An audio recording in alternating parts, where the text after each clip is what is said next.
ಮಂಗಳೂರಿನಲ್ಲಿ ವಿಶ್ವ ಹಿಂದೂ ಪರಿಷತ್ ಆಯೋಜಿಸಿದ್ದ ಧರ್ಮಾಗ್ರಹ ಸಭೆಯ ಬಳಿಕ ಮಾಧ್ಯಮಗಳೊಂದಿಗೆ ಮಾತನಾಡಿದ ಆರ್ಎಸ್ಎಸ್ ಮುಖಂಡ ಡಾ ಕಲ್ಲಡ್ಕ ಪ್ರಭಾಕರ ಭಟ್, ದೇವಸ್ಥಾನದಿಂದ ಅನ್ಯ ಧರ್ಮೀಯರ ಹಸ್ತಕ್ಷೇಪವನ್ನು ಹೊರಗಿಡಬೇಕು.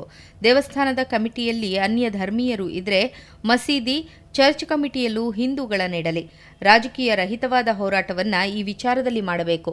ದೇವಸ್ಥಾನ ಸಂರಕ್ಷಣೆ ಮಾಡಬೇಕಾಗಿರೋದು ಎಲ್ಲರ ಕರ್ತವ್ಯ. ಮುಂದೆ ಹೋರಾಟಗಳನ್ನು ಒಗ್ಗಟ್ಟಾಗಿ ಮಾಡಬೇಕಿದೆ ಎಂದರು.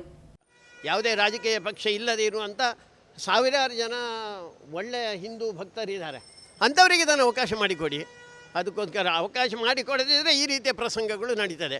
ಅವರ ಸ್ವಂತ ಲಾಭಕ್ಕೋಸ್ಕರ ಅಥವಾ ಇನ್ಯಾವುದೋ ಅಲ್ಲಿರುವಂಥವನು ಇದ್ದಂಥವನು ಅವನು ಕ್ರಿಪ್ಟೋ ಕ್ರಿಶ್ಚನ್.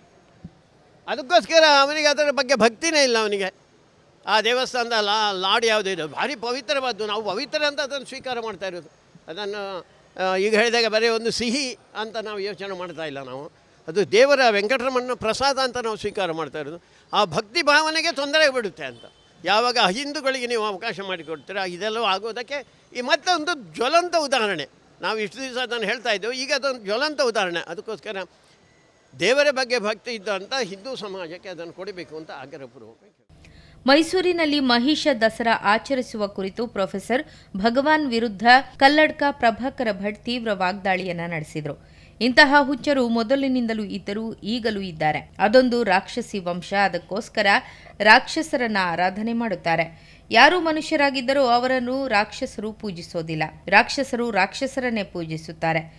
ರಾಕ್ಷಸರು ಒಂದು ದಿನ ನಾಶವಾಗುತ್ತಾರೆ. ಭಗವಾನ್ ಈ ಹಿಂದಿನಿಂದಲೂ ಹುಚ್ಚು ರೀತಿ ಮಾತನಾಡುತ್ತಿದ್ದ. ಅವನು ಎಲ್ಲಿ ಹುಟ್ಟಿದ್ದಾನೆ ಅನ್ನೋದು ಅವನಿಗೆ ಗೊತ್ತಿಲ್ಲ. ಅವನ ಅಪ್ಪ ಅಮ್ಮ ಯಾರು ಅಂತ ಗೊತ್ತಿಲ್ಲ. ಅದಕ್ಕಾಗಿ ಈ ರೀತಿ ಮಾತನಾಡುತ್ತಾನೆ ಎಂದು ವಿವಾದಾತ್ಮಕ ಹೇಳಿಕೆಯನ್ನು ನೀಡಿದ್ದಾರೆ.